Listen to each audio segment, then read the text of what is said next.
Hello, Year 5 and 6. Welcome back to the last tutorial of this week. It is Friday, the 5th of June, and we're looking at inference questions today. The video itself today will be quite short, but the lesson will be quite long because you'll need to pause on each screen and then think about the question.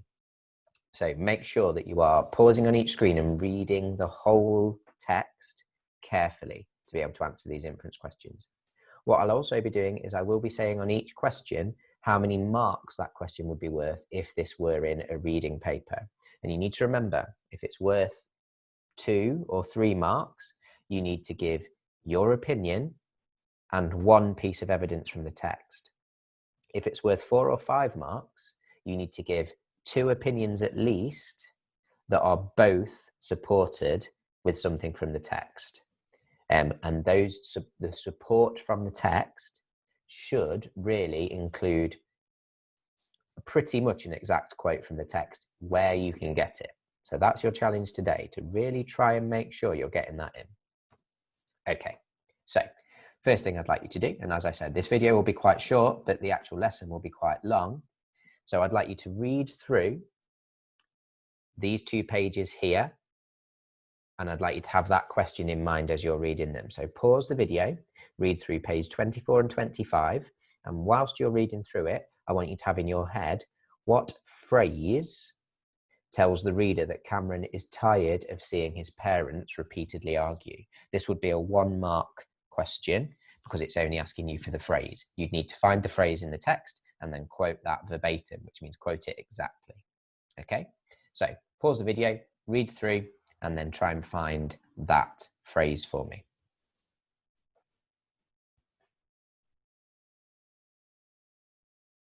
Okay, hopefully everyone started the video up again now, having paused it. Some of you will have already got that. If you didn't, a slight bit of help for you. The phrase comes in the highlighted section. So if you hadn't found it already, pause the video here, reread. In fact, everyone should do this anyway, just in case, even if you'd already got an answer, it's useful to check it. Pause the video here, read over the section highlighted orange, and see if you can find what phrase Cameron shows that Cameron is tired of seeing his parents argue. When you've done that, start the video again. We'll move on to the next page or next set of pages. Okay, on to the next set of pages then. Same routine. I want you to read through both pages 26 and 27. And as you're doing it, I'd like you to think about this question. What is it about Bryce, or Dr. Bryce, sorry, that helps make Cameron trust him? This would be a 3 mark question. So I'd be looking for your opinion backed up by at least 1 piece of evidence from the text. So pause the video here, read through page 26 and 27. Have a go without my sort of hint. If you are struggling, I'll be putting another highlighted section that will help you hone in on where an answer to this question might be. Pause the video here, start it up again when you have read it. Okay, for those of you that might have struggled slightly, if you read the highlighted area, there are bits in there that tell you why or what it is that Dr. Bryce does that helps make Cameron trust him. Remember, 3 mark answer, so you need your opinion backed up by at least 1 piece of evidence directly from the text.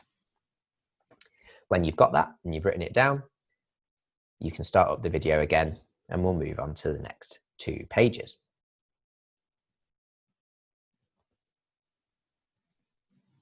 Okay, so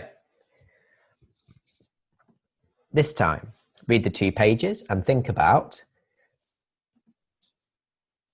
when you look at those highlighted or that highlighted sentence, why do you think Cameron is so comfortable saying that, even though it clearly shocks his parents?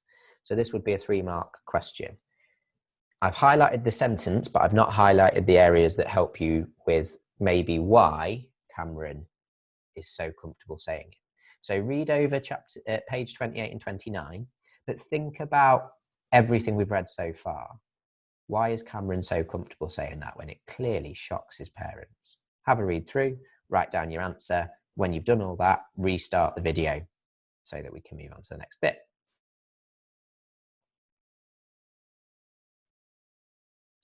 Okay, well done. Hopefully you've got that written down.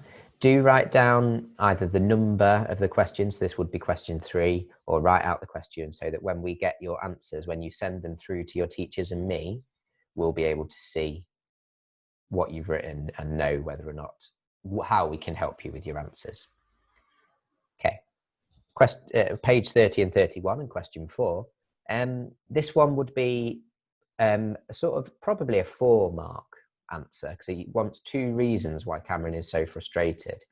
So it depends how much information you put. It would either be a 2-mark or a 4-mark. If it was just a 2-mark, you'd just have to find things directly from the text, almost like a literal retrieval question, and write them down. But we are doing inference, so you might have to think around it a little bit more. This might be times we're shown something rather than told it, in which case each one of the reasons would probably be worth 2 marks. So pause the video here, read through page 30 and 31, and think about the question. Explain 2 reasons why Cameron is so frustrated. Okay, get those written down, restart the video when you've done it.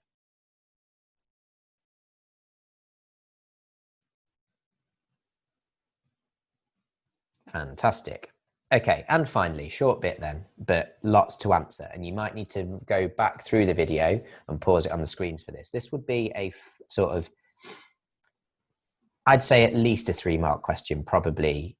Yeah, but let's go with the 3-mark question. So why do you think Cameron's mum leaves the room so abruptly? Now, she only does that at the very end of the chapter, but it's everything that's come before it that leads to her doing that. So you need to think about everything that has gone before it. Right then. So pause the video here, read that last bit, flick back, rewind back so you can look at the other bit and get an answer for that one too.